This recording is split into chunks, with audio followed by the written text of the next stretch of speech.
The garage door was open. That's how I knew the car my husband, Paul, had spent 20 years of his life restoring was gone. My son had sold it to send his wife on a vacation to Tuscany. Sold his father's soul for $20,000. But it was the phone call from Paul's best friend later that evening that changed everything, revealing a terrible secret that meant the car wasn't the only thing my son was about to lose. My name is Alice Miller. I'm 72 years old, from Naperville, Illinois, and this is the story of how my late husband saved our family from beyond the grave. Before we continue, I'd love it if you'd drop me a line and let me know where you're listening in from. And make sure to follow along so we can build a community together where we know that truth and justice, even when they're late to the party, never truly disappear. It all started with a silence. Not the peaceful kind of silence that Paul and I had cultivated over 43 years of marriage. Not that comfortable quiet of a house that's truly yours, where every creak of the floorboards or the low hum of the refrigerator is a familiar note. This was a different kind of silence. An empty, piercing silence, a void that, even after 8 months, I still couldn't get used to since the day Paul passed. That May morning was just like any other. I woke up at 6, just as the first rays of the Naperville sun started to peek through the bedroom blinds. The habits of a lifetime are hard to break, you know, even when the reason for getting up early is gone. I made my way downstairs to the kitchen, started the coffee pot, and glanced out the window over the sink. It was a path my eyes had taken every morning, unconsciously expecting to see Paul's tall frame already tinkering in the garage, a rag in his hand, humming along to some classic rock tune from his beat-up old radio. But this morning, something was off. The garage door was open, wide open. Its gaping black mouth seemed to be swallowing the morning light, creating a threatening patch of darkness. My heart gave a little squeeze. Paul never left the garage door open overnight. Never. It was one of his unbreakable rules, right up there with always checking the oil before a long trip and always kissing me good morning. The garage was his sanctuary, he'd say, and you don't just leave the doors to a sanctuary wide open. But Paul was gone. 8 months, 8 long months of telling myself I had to get used to things being different, to broken routines. Maybe I'd forgotten to close it last night after grabbing something from the deep freeze. I tried to soothe myself with a logical reason, but a cold knot of unease was still twisting in my stomach. The coffee in my mug was getting cold. I set it down on the counter and stepped out the back door. The warm spring air rushed in, carrying the scent of freshly cut grass from next door, and the sweet smell of the lilacs blooming in the corner of the yard. It was a beautiful morning, the kind Paul would have called a perfect day for polishing chrome. I walked barefoot across the dew-dampened grass. The lawn needed mowing, another thing on my long list of I'll get someone to do it. The concrete of the driveway was cold under my feet. I'd come out in just my house slippers, not even thinking to grab shoes.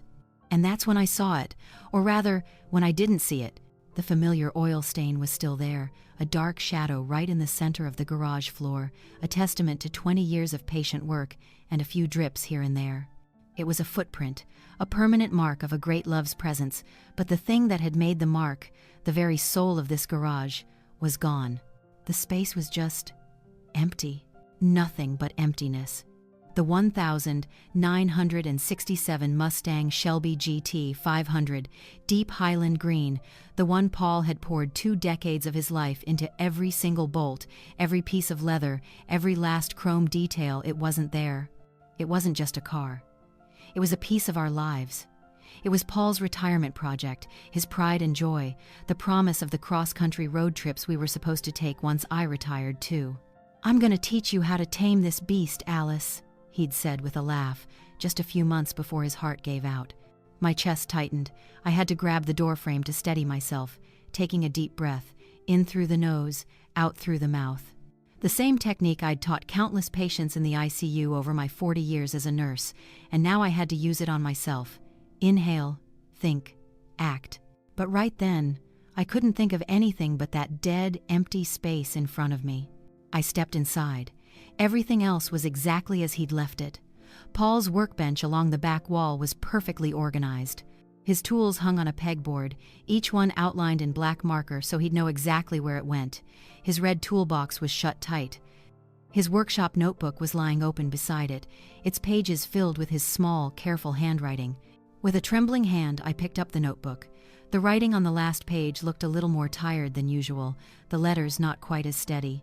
It was dated 3 weeks before he passed. Almost there, 20 years for one beauty. Can't wait to teach Alice how to really drive her. Our retirement road trip begins next summer. I closed the notebook, placing it back in its exact spot.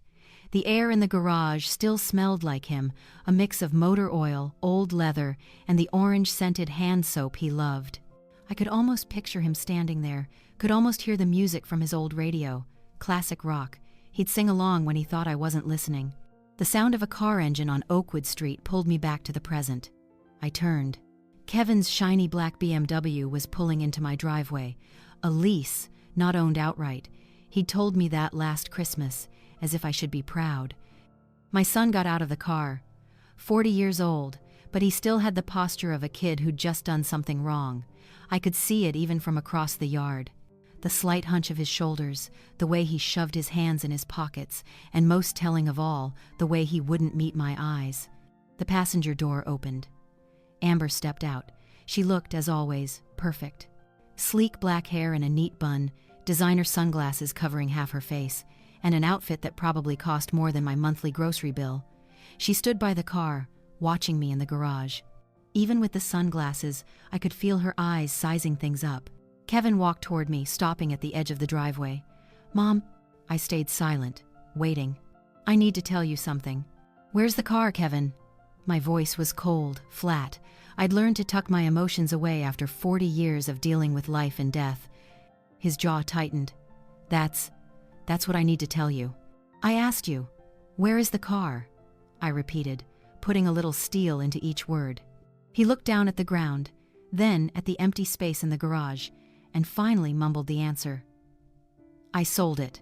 The words just hung there in the air, and for a second, my brain refused to process them. It was like he'd spoken a foreign language. "Sold it? Sold what?" "You... what?" "I sold it yesterday," he said, a little louder this time, as if repeating it would make it any less awful. "I needed the money. Amber's had this business trip to Tuscany planned for months. It's important for her networking. I couldn't let her down."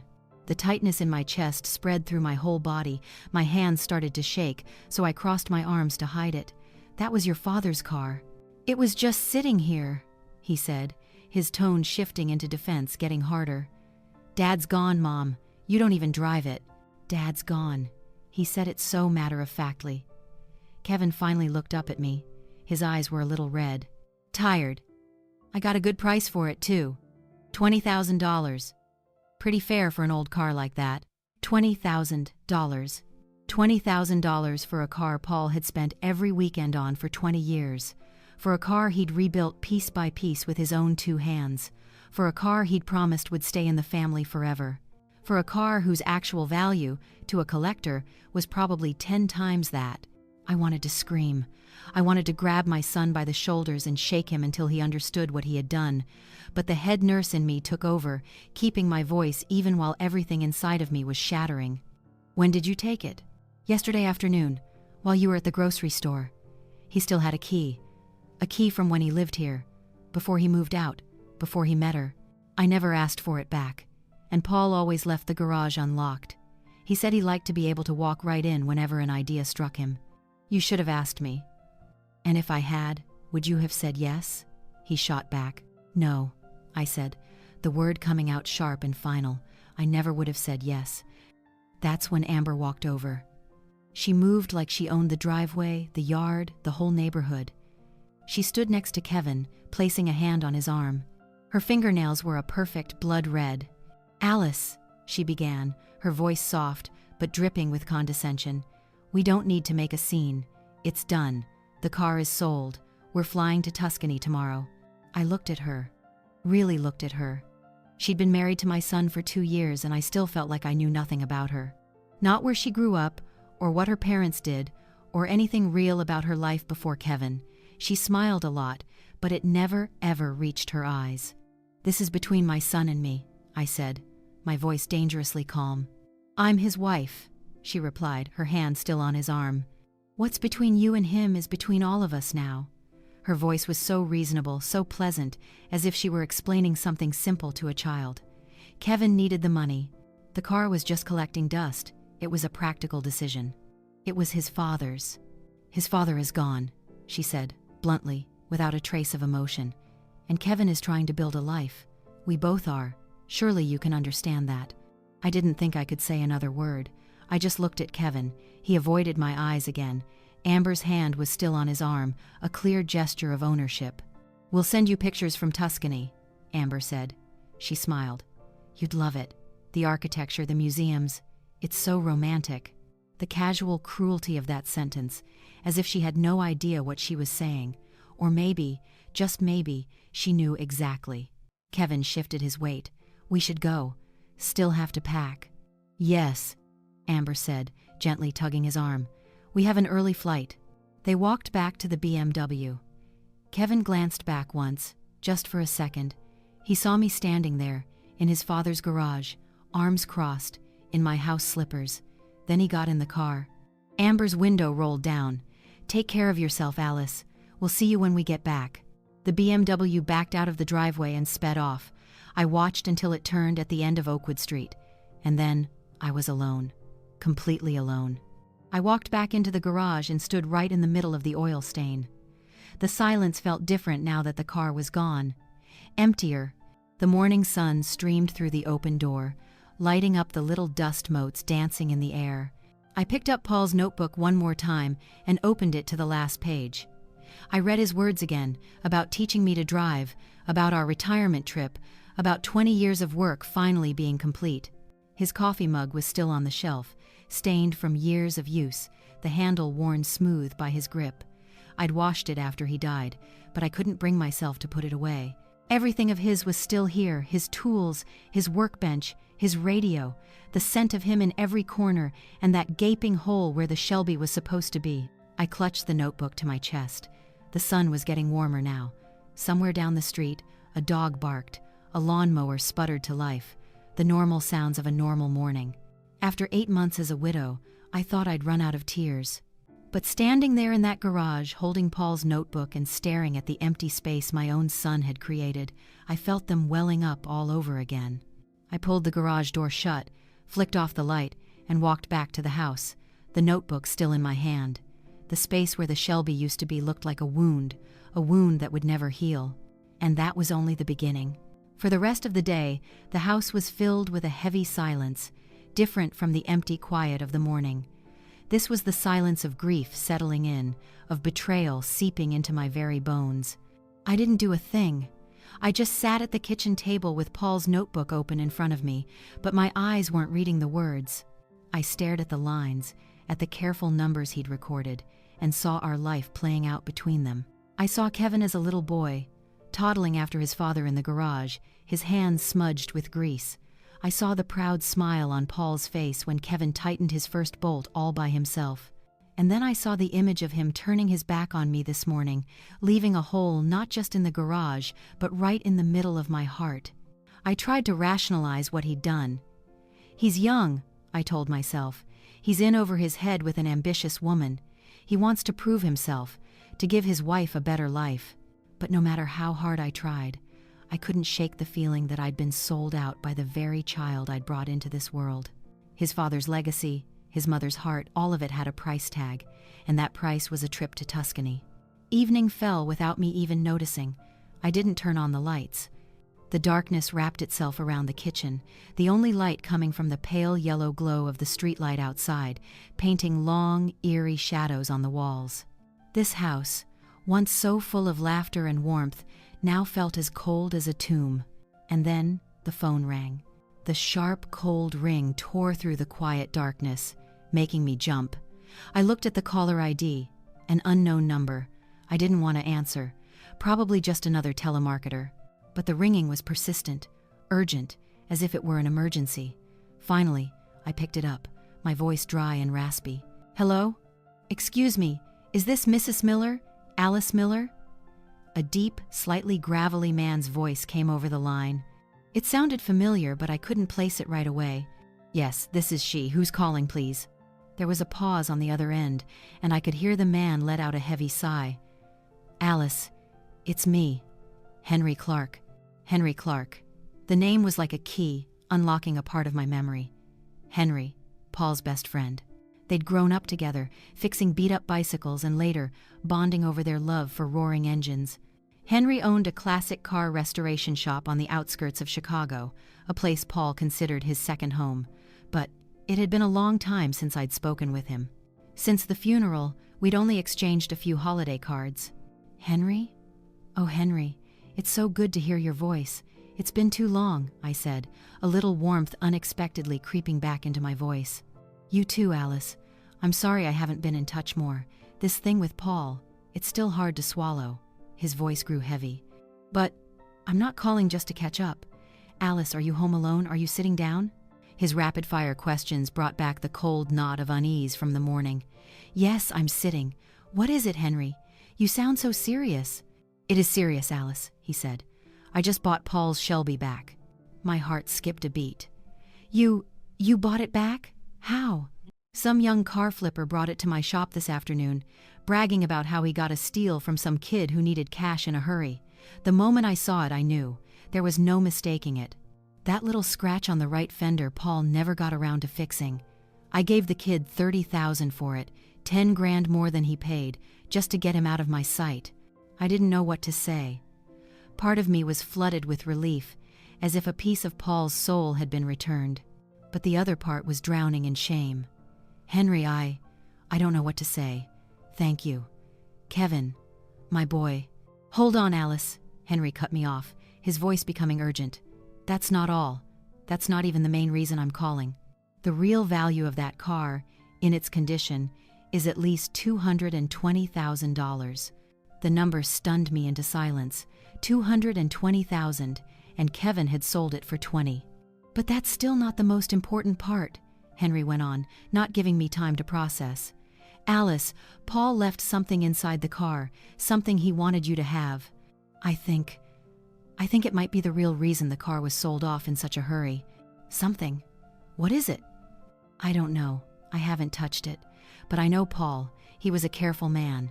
Alice, we need to talk. Soon. Not over the phone. Can you come to my garage tomorrow morning? Say, 9 o'clock? About Paul, and about a whole lot more." His words were heavy with meaning, with something unspoken. This wasn't just about a car being sold anymore. This was something bigger, something darker. A secret Paul had taken to his grave, and now it was waiting for me in the legacy he'd left behind. "Yes, Henry, 9 o'clock. I'll be there," I replied, my voice trembling. "Good. And Alice," he added just before he hung up, "between now and then, be careful." The call ended, but the silence it left behind was even more terrifying than before. Be careful? Careful of what?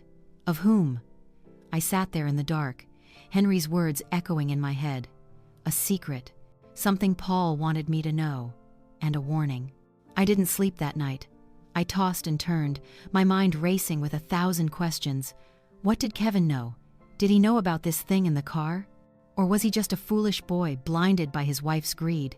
And Amber, the image of her standing there, so perfect and cold, kept flashing in my mind, her smile that never reached her eyes. Was there a reason for that? The next morning, I drove to Henry's garage. It was a 30-minute drive toward the Chicago suburbs, down roads I'd traveled with Paul countless times. Henry's place, Clark's Classic Restorations, was tucked away at the end of an industrial road, an old, clean brick building that looked like a cathedral for car lovers. Henry was waiting for me outside. He'd gotten older. The salt and pepper hair I remembered was now completely white, and the lines around his eyes were deeper. But his eyes were still as bright and sharp as ever.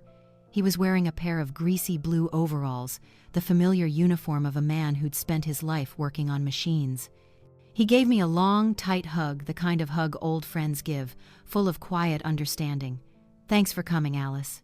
"Thanks for calling, Henry," I said. He led me inside. The place was huge, filled with the smell of oil, metal, and fresh paint. A few classic cars in various states of repair were covered carefully with tarps. And there, at the far end of the shop, standing alone under the fluorescent lights, was her. The Shelby GT 500. She was just breathtaking. The deep green paint gleamed, the white racing stripes ran down her body, and the chrome grille shone brightly. Seeing her there, safe, was like seeing a loved one back from the dead. I walked over, my trembling hand resting on the cold hood. I could feel Paul's energy in every curve. "She's home," I whispered. "Yeah," Henry said, standing beside me. "Right where she belongs." We stood in silence for a long moment. Then Henry cleared his throat.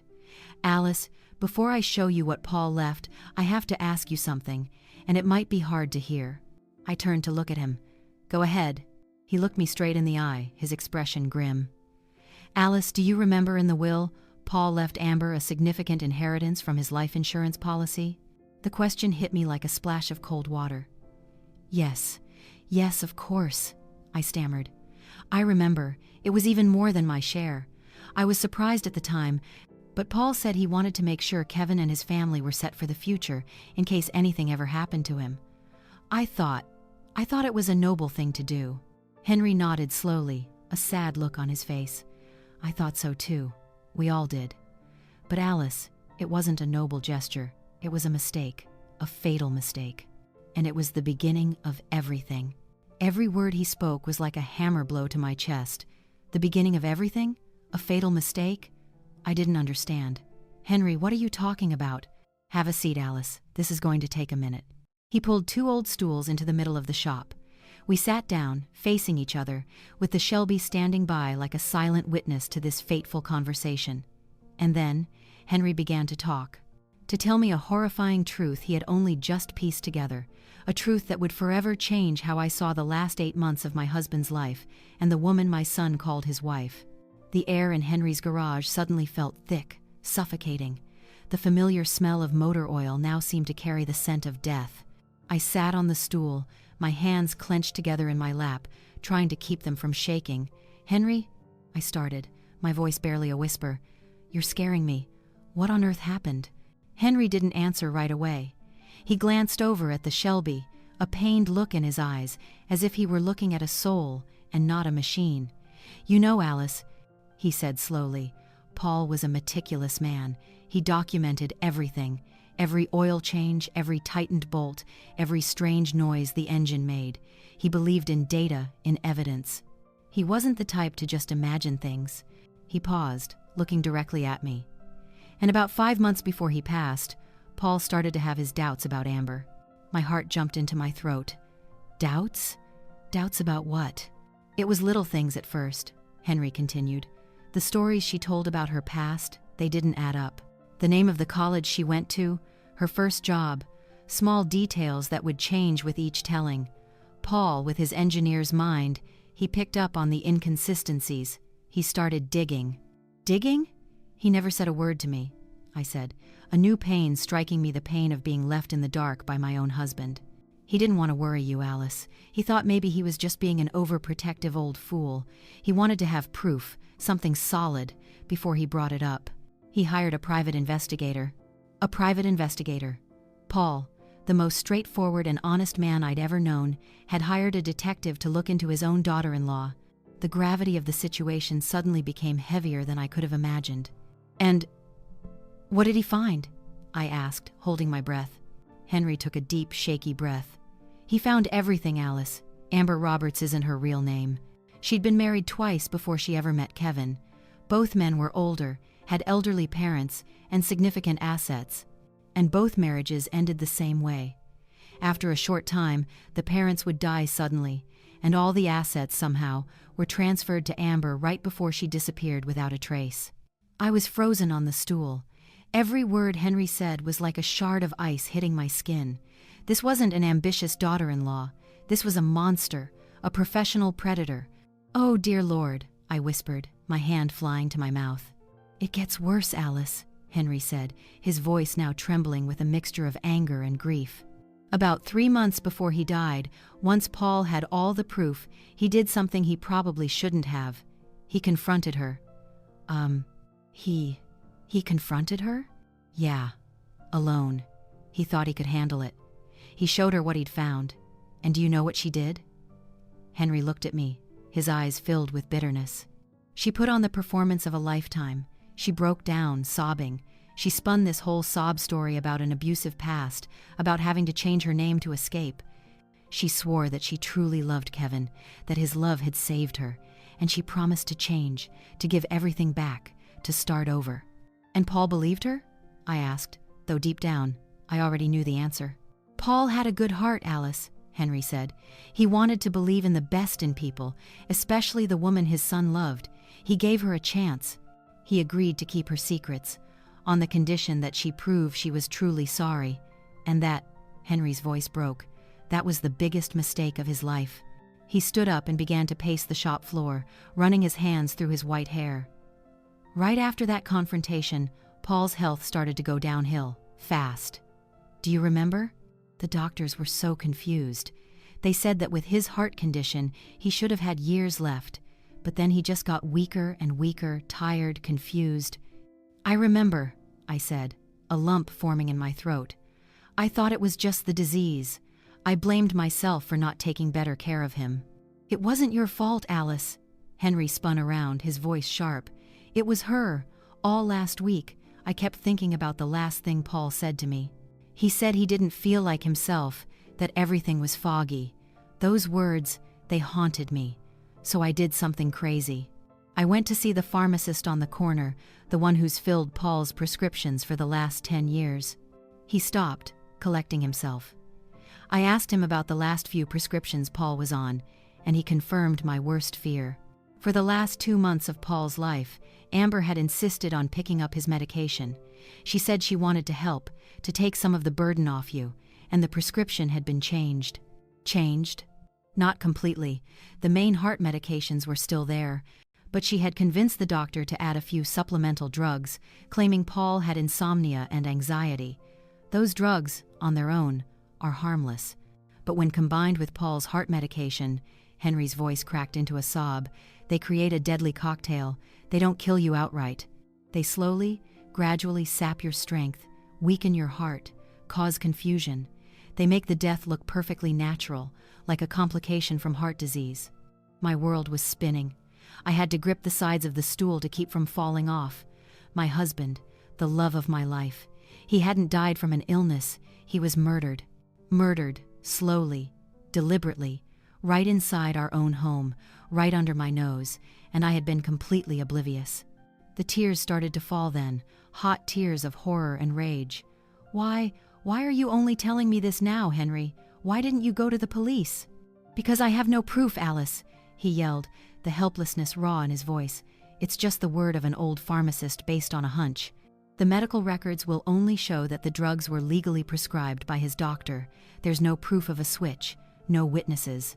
If I go to the cops, they'll just see me as a grieving old fool who's lost his best friend. She covered her tracks perfectly. I was in shock. I didn't know what to do, Alice. I've been wrestling with this all week, telling you this is the hardest thing I've ever had to do, but letting you go on living in that lie would be even crueler. I buried my face in my hands, my choked sobs echoing in the vastness of the garage. Everything suddenly clicked into place. The huge inheritance.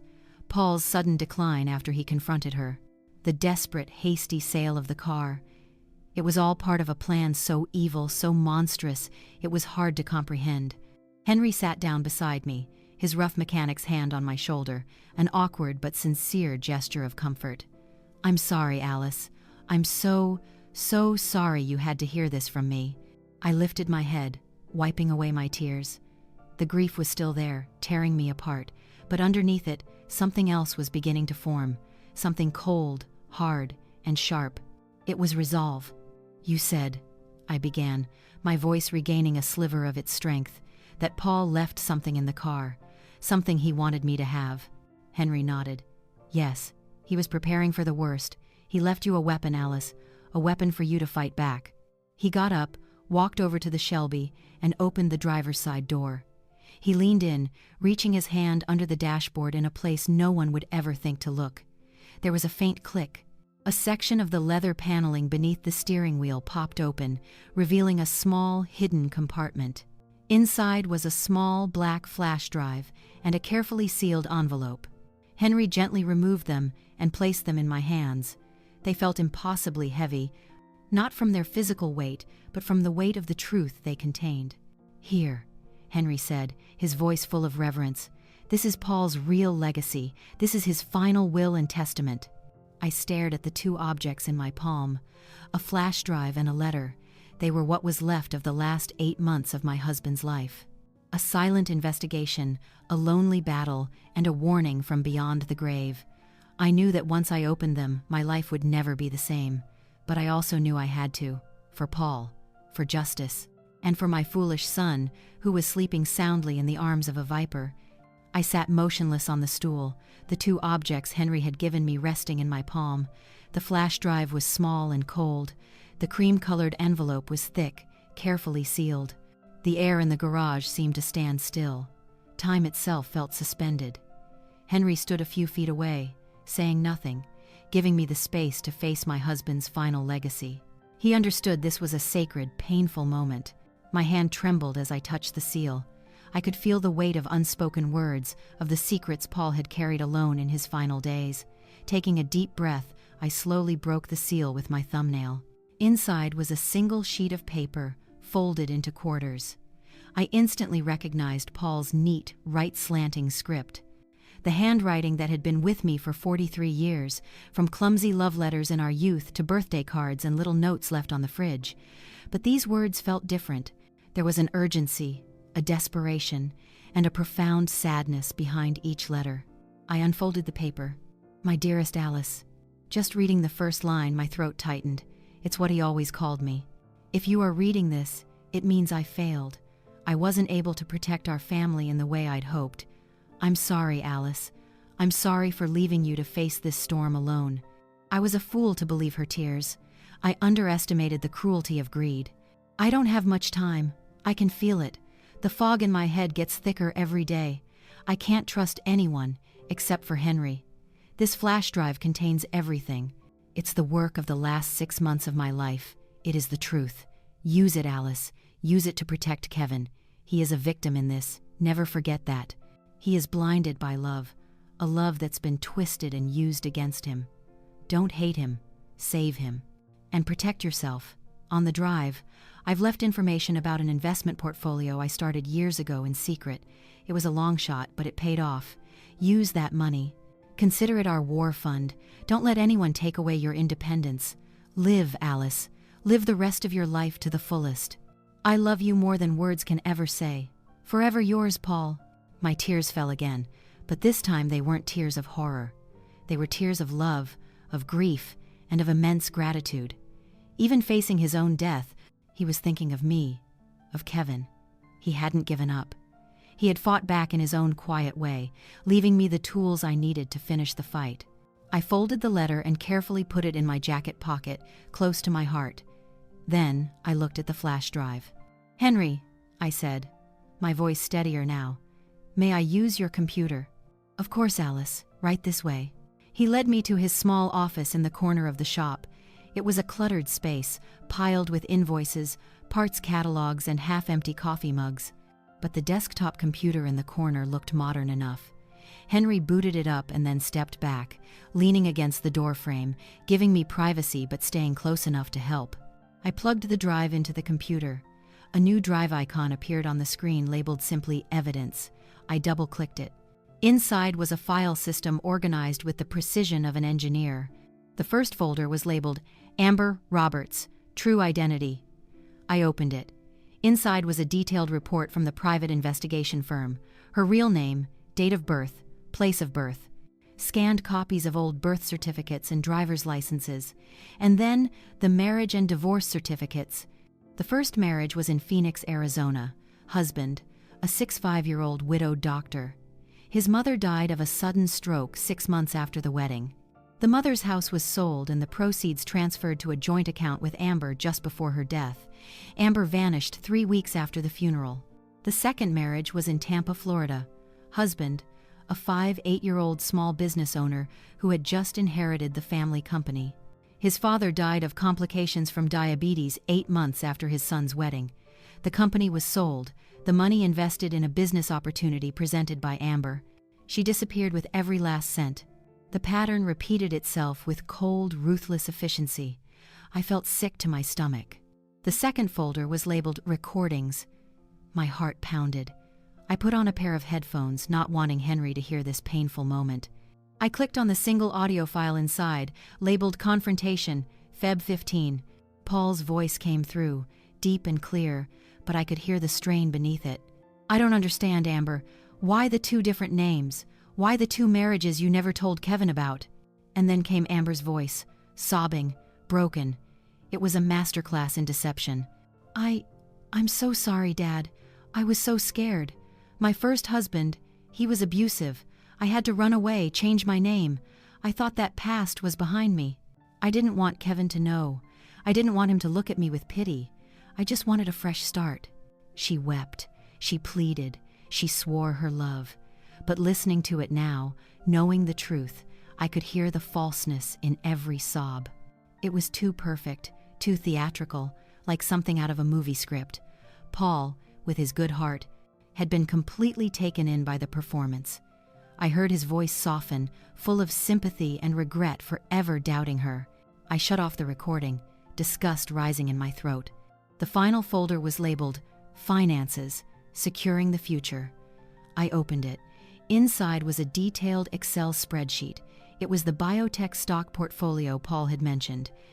He'd bought the shares more than 20 years ago as a favor to a friend's son who was starting a company. A tiny investment, just a few $1,000s. He had all but forgotten about it, but the company hadn't failed.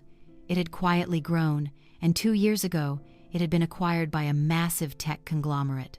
Paul's shares, once worth a few $1,000s, were now... I had to squint at the number at the bottom of the spreadsheet. I couldn't believe it. I had to double-check the stock symbol online. The truth didn't change. $1.2 million. $1,200,000. I sat there, stunned, staring at the screen. This was life-changing money, and Paul had left it for me. Not as a gift, but as a weapon. Our war fund, he had called it. I pulled out the flash drive, feeling as though I'd just come through a battle. The grief was still there, but now it was fortified with something else. The power of truth, the power of preparation, and the power of $1.2 million. I turned to Henry, who was still standing patiently in the doorway. "Henry," I said, and my voice no longer held a trace of a tremor. It was cold and decisive, the voice of a head accountant about to walk into the most important audit of her life. Thank you for everything." He nodded, a sad smile on his lips. "So, what are you going to do now, Alice?" I stood up, walked out of the little office, and back into the main garage. I looked at the Shelby, the symbol of Paul's legacy, of his persistence and his love. "Paul started this fight," I said, my hand stroking the car's cold, smooth paint. "And he left me everything I need to finish it." I turned back to Henry, and in my eyes, he could see a fire that had just been lit in the ashes of my grief. "Now?" I said. "Now, I'm not going to call the police. I'm not going to make a scene. I'm going to do this the way a head accountant would." "What's that mean?" Henry asked. "It means," I smiled, a cold, grim smile I didn't even recognize on my own face, "that I am going to make her enter every single one of her crimes into the ledger herself. I'm going to make her sign her own conviction. Her little act may have fooled Paul, but it won't fool me. It's time for an audit, Henry, and I guarantee not a single fraudulent cent will be left unaccounted for." Leaving Henry's garage, I didn't go straight home. Instead, I drove directly to the bank. I walked in looking like any other grieving widow, but inside, my heart was beating with the cold, methodical rhythm of a chief financial officer about to execute a hostile takeover. I liquidated the entire stock portfolio Paul had left me. The young broker looked at me with wide eyes when he saw the numbers. He probably thought this old lady had just won the lottery. He had no idea this was blood money. This was my war fund. Over the next few days, my house in Naperville ceased to be a place of mourning. It became a fortress, a command center where a silent counteroffensive was being planned down to the smallest detail. I had spent my entire life working with numbers, with logic and order. Now, I would apply those same skills to weave a perfect net, a net that Amber, for all her cunning, wouldn't see until it was far too late. My first move wasn't to call the police. Henry was right. We had no solid legal proof of murder. Everything was circumstantial. A good lawyer could tear the case apart. No, I wouldn't attack her at her strongest point, her ability to act and deny. I would attack her at her only weakness, her insatiable greed. I didn't hire a lawyer. I hired an army. The first was David Chen, a specialist in financial fraud and white-collar crime. He was in his 50s, with sharp, razor-like eyes behind horn-rimmed glasses. When I laid out the story and showed him Paul's flash drive, he showed no sympathy. He just nodded slowly, his fingers drumming a silent rhythm on his mahogany desk. "Mrs. Miller," he said after reviewing the files for half an hour, his voice calm but powerful. "Your daughter-in-law is not just a con artist, she's a performer. An artist of manipulation and acquisition. But even the greatest artists make mistakes, and their mistakes usually stem from overconfidence." He continued, "This evidence is valuable. It shows a pattern of behavior, but that was in Arizona and Florida. Here in Illinois, as far as the law is concerned, she's clean. To catch this fox, we can't follow her old tracks." "So what do you suggest we do?" I asked. "We don't sue her," David said, surprising me. "Lawsuits are messy, prolonged, and give her too much time to prepare. Instead, we set a trap. We create a stage play where she is the star, and she won't even know she's performing for us. We will let her own greed lead her right into it." "A trap?" I asked. "Precisely," David said. "A trap she will gladly walk into. We need to offer her something she can't refuse, a prize bigger than all the others before. Are you willing to be the bait, Mrs. Miller?" His gaze was direct, not a challenge, but a question of courage. I thought of Paul, of his tired handwriting in that final letter. "I'm willing," I replied without a moment's hesitation. The second person I hired was the head of a private investigation firm, a former FBI agent named Margaret Sullivan. Margaret was a tough, no-nonsense woman with short-cropped hair and a brisk manner. Her job was to put Amber under 24/7 surveillance phone calls, credit card transactions, social media habits. I wanted to know everything.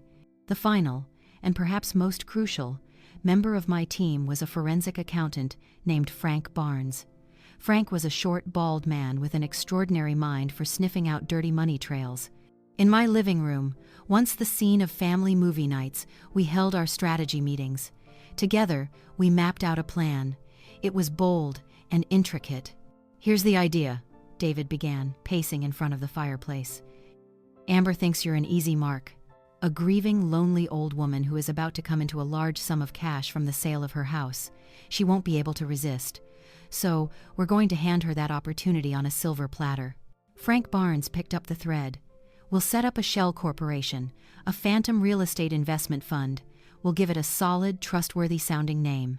Something like the Miller Legacy Property Fund. Sounds safe, like family, doesn't it?" I nodded, beginning to see where this was going. "This fund," David continued, "will have a professional website, glossy brochures, and a few very respectable-looking fund managers. Margaret will handle the casting. And we will arrange for Amber to accidentally discover this golden investment opportunity." The plan was set. Over the following weeks, I began the performance of a lifetime. It required patience and a will of iron. I started by calling Kevin and Amber in Tuscany. I never once mentioned the car. I showed no anger. Instead, I played the part of a frail, lonely, and slightly unraveling old woman. "Oh, Kevin," I'd say into the phone, letting my voice tremble just so. I'm just so lonely here. The house is so big. Every corner reminds me of your father. I don't think I can stay here anymore." "What are you talking about, Mom?" Kevin's voice was filled with concern. "Are you okay? Do you need me to come home?" No, dear," I'd answer quickly. "You enjoy your trip. I'm just thinking out loud. I think maybe I should sell the house. Move somewhere warm, like Florida, a small, manageable condo." I could hear Amber whispering something to him in the background. Then Kevin said, "Mom, that's a big decision. You should think it through. We'll talk about it when we get back." I know, I'd say, faking a little sob.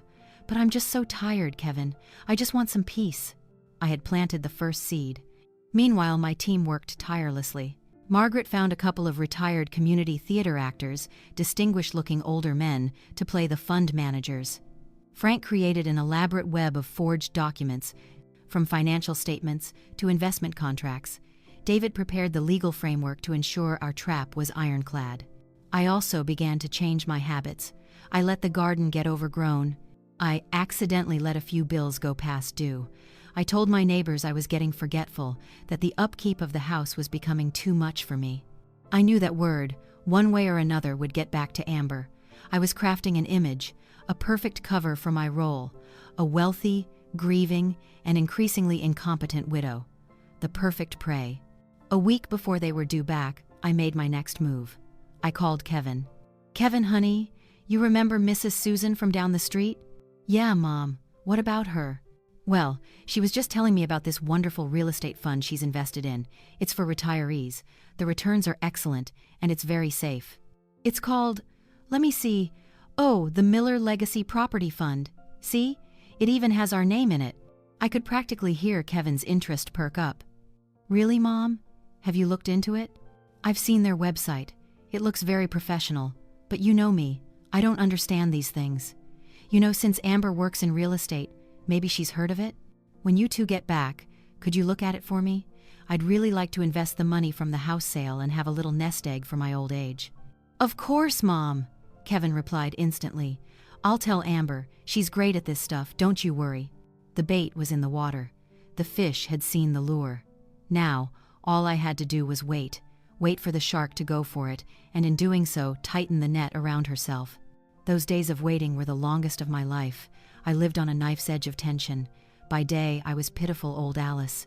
By night, I was on conference calls with my team, reviewing every detail of the plan. Every action, every word was calculated. There was no room for error. I'd look in the mirror and see a woman with white hair, tired eyes, and lines of grief etched into her face. That was my costume. But deep inside those eyes, a cold fire was burning. The fire of justice. The fire of a wife determined to reclaim her husband's honor, and of a mother willing to do anything to save her lost son from the devil's grasp. Right after Kevin and Amber's plane landed, Margaret called me.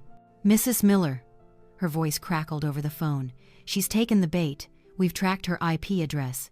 She spent 3 hours on the fund's website. She's cross-referencing our partners on LinkedIn. She's digging, and by the looks of it, she likes what she's seeing." I smiled. Amber's careful professional diligence, the very thing that made her past cons so successful, was now leading her directly into our trap. The deeper she dug, the more convinced she would become that this gold mine was real. The net had been woven, not with explanations, but with quiet actions. Every call, every lie, every fake website was a single thin thread, but together they formed an unbreakable trap. Now, I just had to wait for the spider to confidently step into the center of the web. Kevin and Amber returned from Tuscany on a Tuesday afternoon. I had prepared a welcome home feast, playing my part as the doting mother. The rosemary roasted chicken that Kevin loved, creamy garlic mashed potatoes, and the apple pie Paul always said was the best in the world. The kitchen was filled with the sense of warmth and family, a grotesque contrast to the cold-blooded plan unfolding in my head. When their BMW pulled into the driveway, I quickly wiped my hands on my apron and went to the door, a bright but weary smile plastered on my face. "Welcome home, you two," I chirped, my voice intentionally a little frail. Kevin came in first, tanned and healthy, but with a lingering tiredness in his eyes. He gave me a tight hug. "We're back, Mom. You look pale. Are you sure you're okay?" I'm fine, I said, patting his back. "Just missed you, that's all." Then Amber swept in. She looked magnificent. A cream-colored silk dress clung to her frame. Her dark hair was swept up in an elegant chignon, and a delicate gold necklace graced her throat. She brought the expensive, sophisticated air of Europe into my humble kitchen. "Hello, Alice," she said, her voice like honey, as she placed a fleeting, Chanel-scented kiss on my cheek. "Oh, you've cooked up a storm. You shouldn't have gone to all this trouble." "It's no trouble at all. It's been too long since we were all together," I replied, ushering them to the table. Dinner was a performance of cozy domesticity.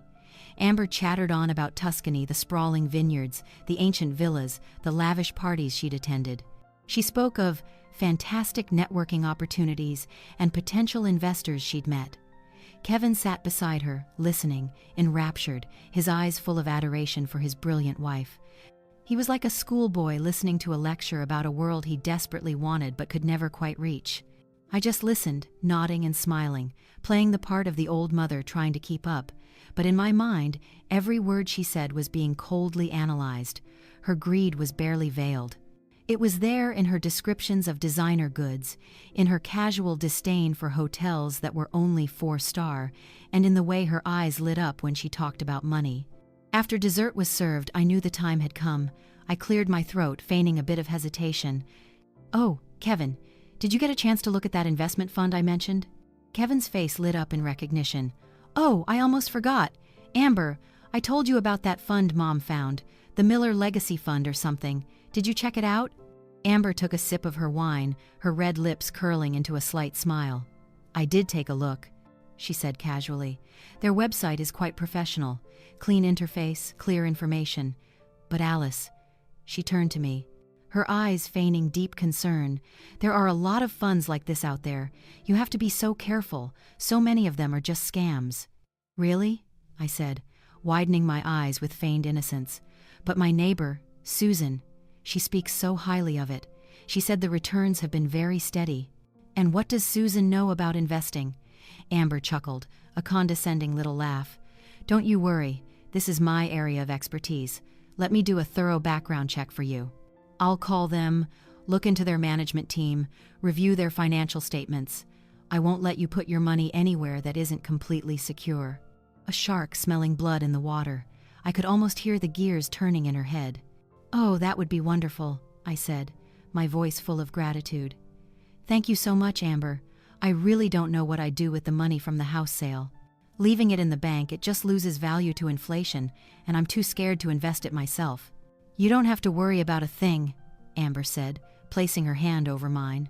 The gesture was meant to be comforting, but I could feel the chill from her fingertips. "I'll take care of everything. You can trust me." In the days that followed, Amber began her investigation with vigor. My team was ready.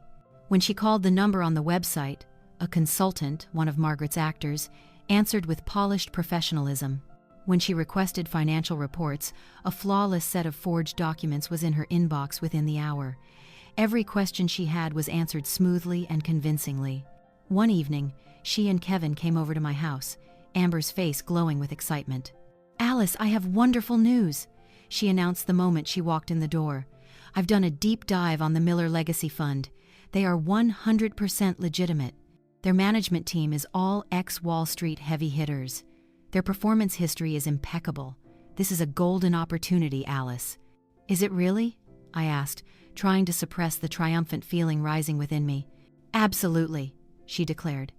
"I spoke with one of their managing partners, a Mr. Peterson. Extremely professional. I think you should go for it. It's the safest, most effective way to make your money grow." Kevin stood beside her, nodding eagerly. "It's true, Mom. Amber spent all week on this. She said it's the best opportunity she's ever seen." "But are the procedures complicated?" I asked, feigning anxiety. "You know me and paperwork." Amber smiled, a victorious smile. "You don't have to do a thing. I'll handle it all for you. I'll prepare all the contracts. All you'll have to do is sign. In fact, to make things even simpler," she added, as if the brilliant idea had just struck her, "you could sign over a power of attorney just for this transaction.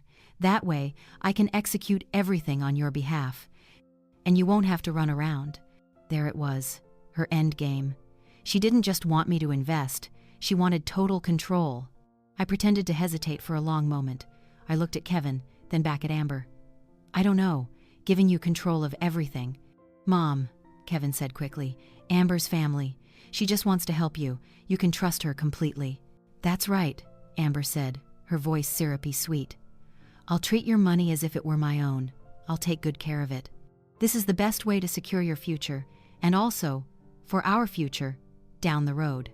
That last part gave her away completely. Our future. I sighed, a long, drawn-out sigh of resignation. "All right," I said. "If you both think it's for the best, I trust you. Amber, you prepare the papers. I'll sign them." A flash of pure, unadulterated joy lit up Amber's eyes, though she tried to mask it with a sympathetic smile. She had won, or so she thought. A few days later, she arrived with a thick stack of documents, investment contracts, power of attorney forms, Everything looked impeccably professional. I sat at the kitchen table, put on my reading glasses, and went through the pages one by one, occasionally asking a naive question about a particular clause.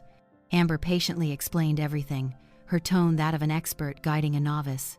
Finally, I picked up the pen. My hand trembled, partly for show, partly from the rage simmering inside me. I put pen to paper and signed my name on every dotted line. Alice Miller. My signature looked tired and shaky, the signature of an old woman placing her faith and her future in the hands of a wolf in sheep's clothing. "It's done," I said, pushing the stack of papers toward her. "That's wonderful, Alice," she said, gathering the documents quickly, as if afraid I might change my mind. "You've made a very wise decision. You don't have to worry about a thing from now on." She and Kevin left soon after. I stood at the door and watched their BMW disappear down the street. The moment the door closed, I was no longer frail, pitiful Alice. I was myself again. I pulled out my phone and dialed David Chen. "David, it's Alice," I said, my voice cold and firm. "The fish is on the hook. Everything is signed. Prepare for the final act." There was a pause on the other end. Then David's voice came through, tinged with admiration. "You are a hell of an actress, Mrs. Miller. It's almost showtime." The final act was set for a Thursday morning, 1 week after I signed the fateful papers. The stage was a luxurious conference room on the 45th floor of a skyscraper in downtown Chicago. My team had rented it under the name of the Miller Legacy Fund. From the room's massive windows, you could see the entire city spread out below, a fitting backdrop for the kind of power and success Amber craved. The managing partners, 3 middle-aged men in impeccable Armani suits, were already seated around the polished mahogany table. They were, in fact, private investigators and a former IRS agent hired by my team, masters of keeping a straight face under pressure. As planned, Amber had convinced me that the final signing and transfer of the house money, a fictional sum of $800,000 we had invented, should be witnessed by Kevin, so that everything is transparent and he can learn from the experience. Her real motive, of course, was to have Kevin witness her triumph, further cementing her control over him. I was in an adjacent room with David Chen and 2 plainclothes police officers, watching everything on a large monitor. My heart was hammering against my ribs. Even after all the preparation, a chill of anticipation ran down my spine. The conference room door opened. Amber and Kevin walked in. Amber looked like a titan of industry. She wore a tailored ivory suit and carried a Hermes bag. She walked with the confidence of a queen about to be crowned. Kevin trailed behind her, looking slightly out of place in a suit that seemed a size too big. He looked more like her assistant than her husband. "Gentlemen," Amber said, her voice exuding authority as she shook hands with each partner. "A pleasure to finally meet in person. I'm Amber Miller, representing our investor, Mrs. Alice Miller." Kevin politely shook their hands as well, clearly a little intimidated by the opulent room and the professional demeanor of the men. "Please, have a seat, Miss Miller, Mr. Miller," said one of the investigators, playing the part of Mr. Peterson. "We are thrilled to have the Miller family joining our fund." The meeting proceeded flawlessly. They discussed final terms, growth potential, investment strategies. Amber was a sharp negotiator. She asked intelligent questions, questions my team had anticipated and for which they had perfect answers. She had no idea she was playing chess against herself in a hall of mirrors. Kevin sat beside her, nodding occasionally, his face a mask of pride. Finally, Mr. Peterson pushed a final set of documents toward Amber. "If you have no further questions, we can proceed with the signing." Amber smiled, a smile of pure victory. She picked up the Mont Blanc fountain pen they had provided. With pleasure. She signed her name on the authorized representative line with a decisive flourish, a sharp, ambitious signature. The moment the pen was set down, Mr. Peterson didn't retrieve the documents. He folded his hands on the table and looked directly at Amber. His friendly demeanor vanished, replaced by the cold, impartial face of an officer of the court. "Thank you, Miss Roberts," he said, deliberately using her real name. "This entire meeting, including your signature, has been recorded as evidence of felony wire fraud." Amber froze.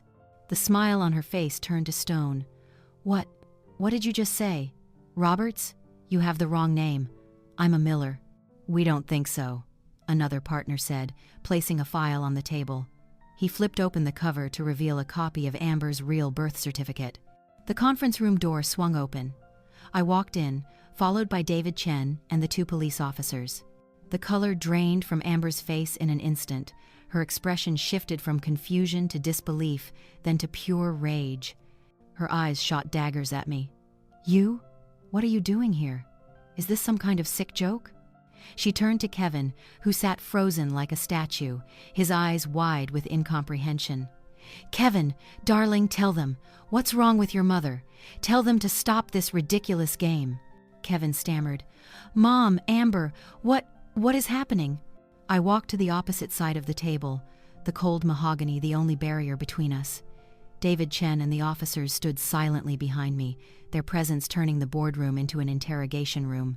Kevin was still paralyzed, his eyes darting from me to the partners to Amber, trying to piece together the shattered fragments of his reality. Amber, after the initial shock, began to regain the composure of a seasoned liar. The panic in her eyes was replaced by calculated indignation. "What? Fraud?" She let out a short, ugly laugh. "What in the world are you people talking about? We are here to sign a legitimate investment contract. There has been a mistake." She turned to Kevin, her voice instantly becoming soft and victimized. "Kevin, honey, what is this? This is a setup, isn't it? Your mother, she's orchestrated this whole thing." I ignored her. I placed my hands on the table, leaned forward slightly, and spoke in a voice as cold as ice. "It's over, Amber. The show is over. We know everything. About the ex-husbands in Arizona and Florida, about the families you destroyed." With each location I named, a little more color drained from her face, but she held her ground. Then I delivered the probing blow. "And we know what you did to Paul." I kept it vague, watching her reaction. She didn't disappoint, her confidence shattered. A criminal's first instinct isn't thought, it's self-preservation. A defense against the greatest crime they've hidden. "You're lying!" she shrieked, her voice high and out of control. "That old man died of a heart condition. Everyone knows that. The medical records say so." The room fell silent. Kevin stared, stunned. Even the investigators raised their eyebrows slightly. She had walked right into it. I smiled, a smile completely devoid of warmth. I leaned back in my chair and crossed my arms. "That's interesting, Amber," I said slowly, savoring the moment. "I only said we knew what you did to Paul. I never said a single word about him not dying from his heart condition." I leaned forward again, my voice dropping to a deadly whisper. "You're confessing. You just screamed to the whole world that there was something to hide behind that natural death. You've played your own hand, dear." Amber froze. Her eyes were wide with the horrified realization of her fatal mistake. She had just incriminated herself. That's when the police officer beside me took a step forward. He pulled out a folded piece of paper, his voice booming with an authority that allowed for no more argument. "Miss Amber Roberts, you are under arrest for the charges of first-degree wire fraud, forgery, identity theft, and grand larceny over $50,000. He paused for a beat, his steely eyes locked on hers. "Furthermore, you are the primary suspect in the manslaughter investigation of Mr. Paul Miller. You have the right to remain silent. Anything you say can and will be used against you in a court of law." Kevin stood there, blinking, trying to process the terrible words. "Manslaughter?" he mumbled, as if the word were a foreign language. His face was a blank slate of information overload. And that was the opening Amber, the cornered animal, saw. The horror on her face vanished, replaced by calculated desperation. The tears began to fall, perfect and glistening. She turned to Kevin, ignoring everyone else in the room. "Kevin!" her voice broke with anguish. "Look at me, don't believe them. It's a trap, can't you see?" She held her hands out to him, a drowning woman reaching for the last piece of driftwood. "Your mother, she's never liked me. She's jealous of our happiness. She'll do anything, say anything, to tear us apart. She wants you back as her little boy." Kevin stood frozen, lost, a ship without a rudder in the middle of a hurricane. "Darling," Amber sobbed, her voice now mesmerizing and desperate, the same voice that had once captivated my son. "I only have you. You're my whole world. You promised you would always protect me. You have to believe me, don't you? Tell them I'm innocent. Help me, Kevin. Please, don't leave me." One of the police officers, a seasoned-looking man, spoke up, his tone firm and final. "Miss Amber Roberts, or whatever name you're using, you are under investigation for fraud and grand larceny. Any denials now will only add perjury to your list of charges. We have irrefutable evidence.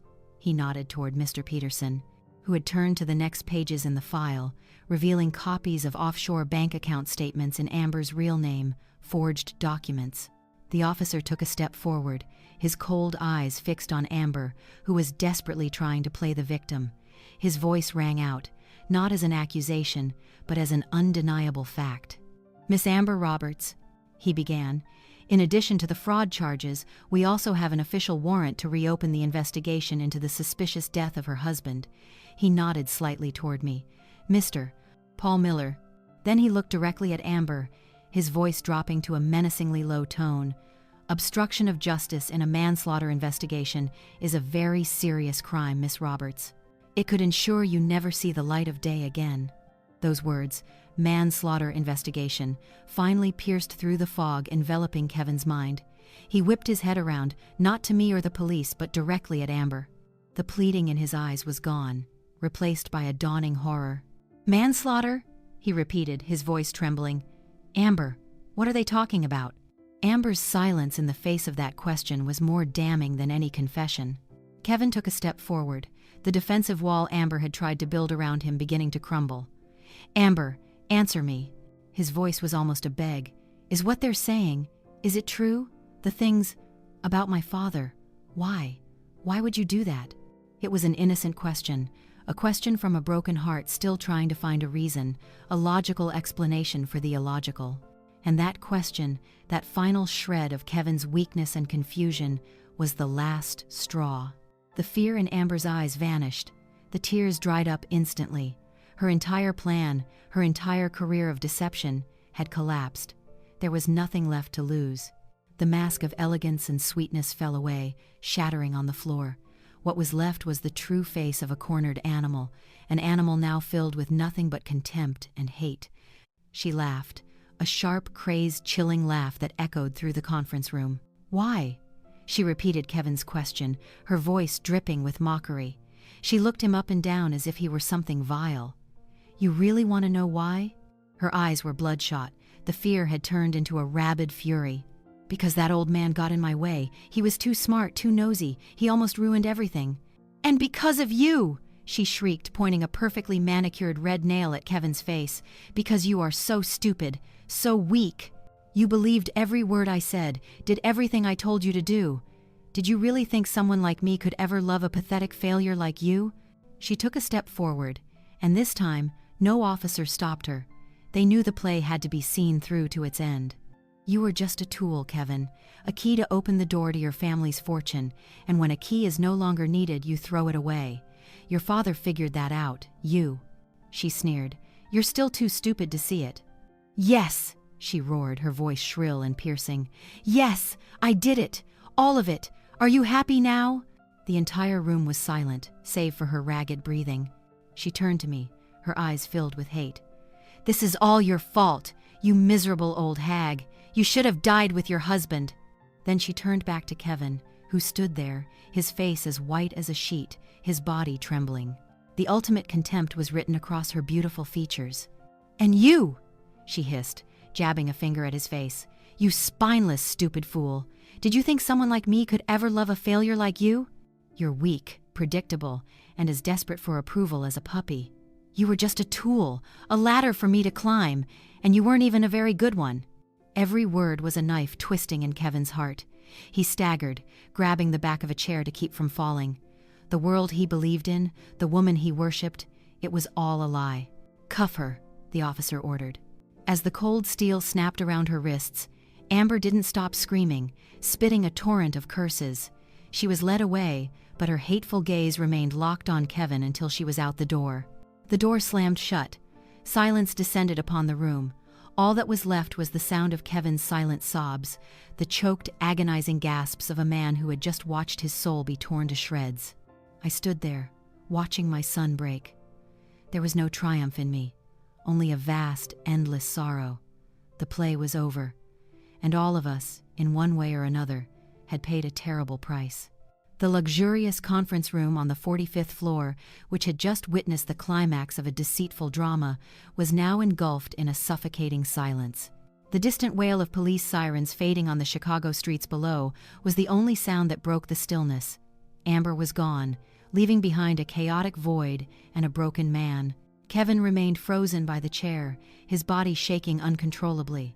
His face was ashen, his eyes staring blankly at the space where Amber had just disappeared. He looked like the survivor of a horrific explosion, ears still ringing, unable to process what had just happened. Amber's final venomous words still echoed in the room, carving deep wounds into his soul. David Chen and the investigators quietly packed their things, trying not to make a sound. They were professionals, accustomed to scenes like this, but I could see a flicker of sympathy in their eyes for my son. I slowly walked over to Kevin. I didn't know what to say. Any words of comfort would be hollow. I just gently placed a hand on his trembling arm. He flinched, turning to look at me as if noticing my presence for the first time. His eyes were filled with confusion, pain, and a profound, bottomless shame. "Mom," he whispered, his voice cracking. "Dad, he—" "Yes, honey," I said softly. "Your father knew. He was trying to protect you." That sentence was the final blow that brought him down. Kevin crumpled, not a fall, but a collapse from within. He sank to his knees on the floor, buried his head in his hands, and began to cry. Not choked sobs, but silent, agonizing howls, the cries of a grown man who had just realized he'd been living a monstrous lie and, worse, had been an accomplice to the predator who had harmed his own family. I knelt beside him, wrapping my arms around his shaking shoulders. I said nothing, just let him cry. His tears soaked the shoulder of my blouse. They were tears that needed to be shed, tears of truth, of regret, and of a pain too deep to name. The legal process that followed was a long nightmare. Kevin didn't go to therapy. Perhaps, in a way, his punishment was to face reality in its rawest form. He wasn't allowed to escape. He was repeatedly summoned as a key witness and also as a party of interest in the fraud case. Each time he went to the police station, each time he sat in an interrogation room, he had to tell his story. Recount how he met Amber, how he fell in love with her, how he blindly trusted her lies. He had to face the scrutinizing gazes of the investigators, their questions probing his naivety to the point of foolishness. "Why didn't you realize? You never suspected anything? How did she control your finances?" Each question was a scalpel, forcing him to look back and dissect his own weakness. Amber's trial was the peak of his torment. I sat in the front row. Kevin sat on the witness stand. Amber, in an orange jumpsuit, looked haggard, but her eyes were still full of defiance. When Kevin took the stand, he didn't dare look at her. He didn't dare look at me. He just looked straight at the prosecutor, his voice a monotone, reciting the entire story like a robot. But I could see his hands clenched into tight fists, his knuckles white. I could see the bead of sweat running down his temple. It wasn't testimony, it was a confession. A confession of his own blindness in front of the world. After the trial, our lives sank into a quiet routine. Kevin moved back into his old room at my house. We rarely spoke. Shame had built an invisible wall between us. I cooked. He ate. I did laundry. He wore the clothes. We lived together like two strangers stranded on a deserted island. I knew he needed time, and so did I. A year passed like that. A year of silence and slow, wordless healing. Then one late spring afternoon, as I was pruning the roses in the garden, I heard a familiar engine sound. A deep, powerful rumble, a sound I thought I'd never hear again. I stood up straight, dropping my shears. The deep green Mustang Shelby GT 500 was slowly pulling into my driveway, its paint gleaming in the afternoon Sunday. It looked even more beautiful, more magnificent than I remembered. The car door opened. Kevin got out. He had lost weight. His face was thinner, but his eyes were no longer hollow. There was a quietness in them, a maturity forged through suffering. He walked up to me without a word. He just held out a key, the car key. "I bought it back, Mom," he said, his voice hoarse. "I've been working all year. 2 extra jobs, sold the leased BMW, took out a small loan. But I brought it home." I looked at the key in his palm. Then I looked into his eyes. For the first time in over a year, I truly saw my son. Not a pitiful victim, not a blameworthy accomplice, but a man trying to atone for his mistakes with actions, not words. It belongs here," he continued, his voice breaking. as an apology to you and to Dad. I didn't take the key. Instead, I stepped forward and wrapped my arms around him. Our first hug in a year. He hugged me back tightly, and I could feel his shoulders begin to shake again. But this time, it wasn't the sound of collapse, but the sound of release. Amber received a sentence of 25 years to life without the possibility of parole for her organized fraud and manslaughter convictions. On the final day in court, I looked her straight in the eye as the judge delivered the sentence. There wasn't a single tear, not a hint of remorse. Only cold defiance, a sneering challenge even as her freedom was stripped away for the better part of her life. With the irrefutable evidence Paul had left and my team had solidified, she stood no chance. Her life of lies and cruelty had officially ended behind prison walls. Sometimes, in the quiet of the night, I wonder if a soul like hers ever feels regret. But then I think that perhaps people like her are incapable of it. Remorse requires empathy, an ability to see the pain you've caused others, and those were qualities Amber completely lacked. Her existence was now just a costly lesson for my son, and for me. Henry remained an indispensable friend, a steady anchor in our new life. He didn't just come for dinner every Sunday. His presence became part of the house. His booming laughter echoed in the garage again, mingling with the clatter of tools and the classic rock Paul had loved. He became the teacher, the second father that Kevin needed more than ever. He didn't just teach him about carburetors and ignition systems.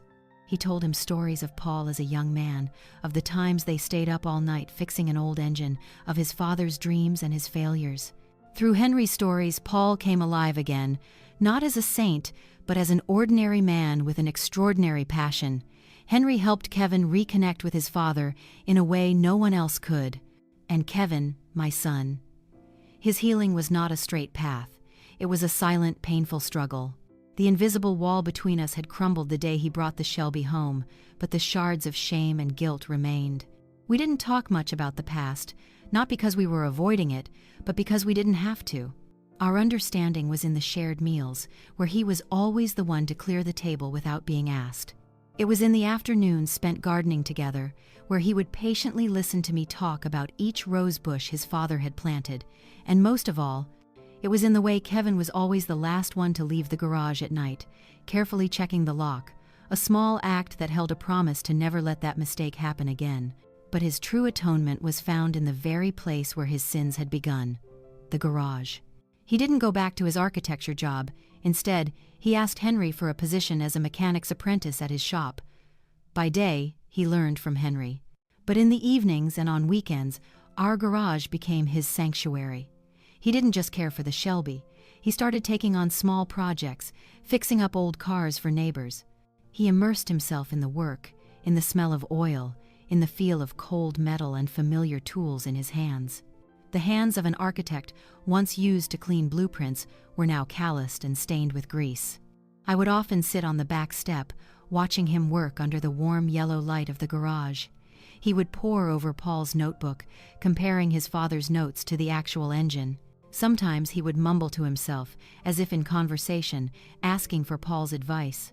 He was continuing his father's passion, not out of obligation, but because it was the only way he could find to truly confront and atone for what he had done. He wasn't just fixing machines, he was fixing his own soul, one bolt, one weld at a time. He was becoming the man of the family, not with words, but with devotion, with quiet labor, in a way that would have made his father incredibly, incredibly proud. Now, I sit here, in my garden, watching the Shelby gleam in the Sunday I lost the partner I loved more than life itself. I almost lost my only son to darkness. It was a terrible price to pay, a scar that will forever be etched on my heart. But looking back at it all, I realize I didn't just lose. I found a strength in myself I never knew I had, a decisiveness I never thought a retired head accountant could possess. And most importantly, I got Kevin back. Not the blind, overgrown boy chasing flashy illusions, but a real man, one who learned the harshest lesson about the price of truth. Paul is gone, but he never really left us.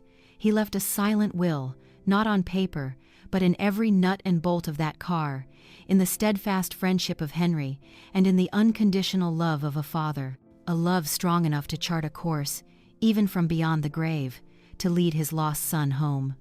And for a mother, in the twilight of her life, watching her child find his way back home is the most precious piece of all.